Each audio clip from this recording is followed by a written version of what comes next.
There's a royal reportedly being lined up for a more visible royal role next year as Prince William prepares a major shake-up of the monarchy's future. Zara Tindall has never held an official title and is not a working royal, but that may soon shift.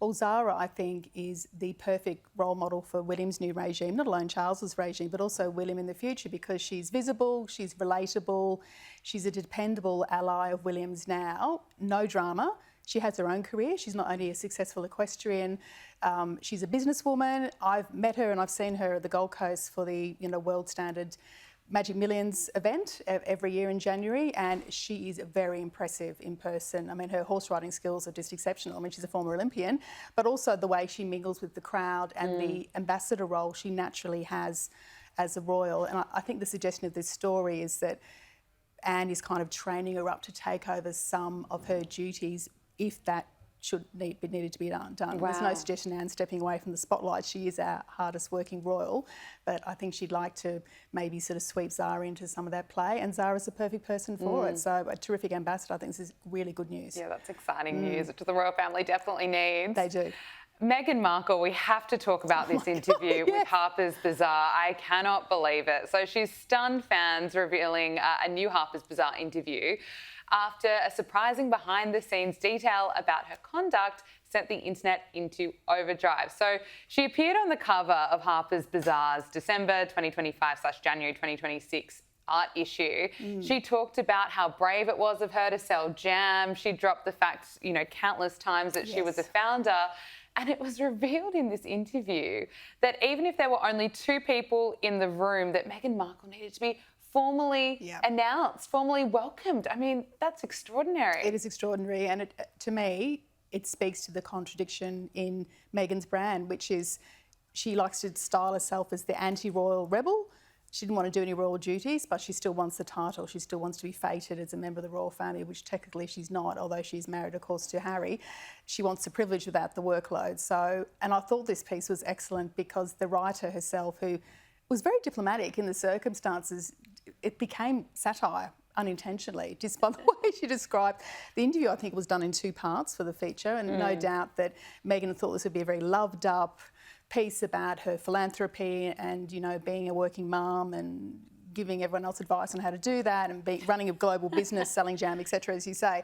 And the writer didn't need to mock her because there were the two incidents in the brownstone in New York where, Meghan, Duchess of Sussex, is here, and then also elsewhere when she was going to talk to some school children in Los Angeles, some teenage girls about STEM, which is a great topic, and a golf cart swept into, and there's great detail about the crunch on the gravel and stuff. And again, some poor sap had to say, Meghan, the Duchess of Sussex, is here. It's just a disaster. It is a PR disaster. But it says so much about her. Yeah, it says so much about her ambitions and her self-perception.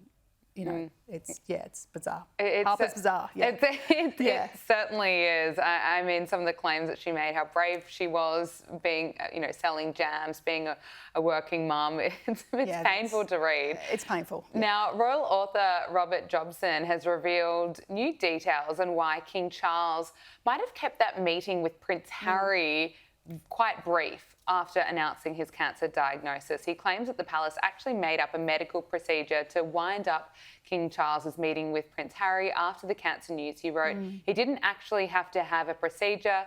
He had to go on a helicopter to Sandringham, but it meant that the meeting had to be cut down. Is that right? Yeah, that's Jobbo's information, and Jobbo's very well sourced on these, of course, and he's put this in his new book, The Windsor Legacy.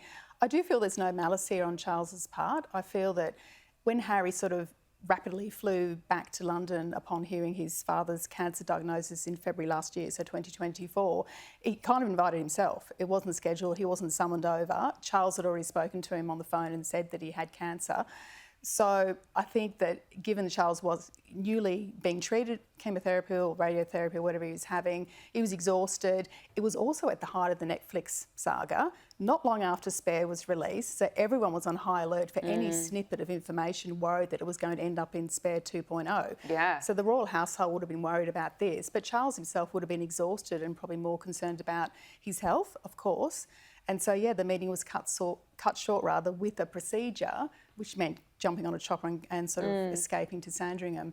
But of course, later in September, they had a a longer meeting. I think it was about an hour, which I think did sort of pave the way to patching things up for them. But yeah, I see this more as Charles trying to spare Harry's feelings, really, in a way. Okay. Louise Roberts, thank you so much for joining us. Good to see you. Great to talk to you.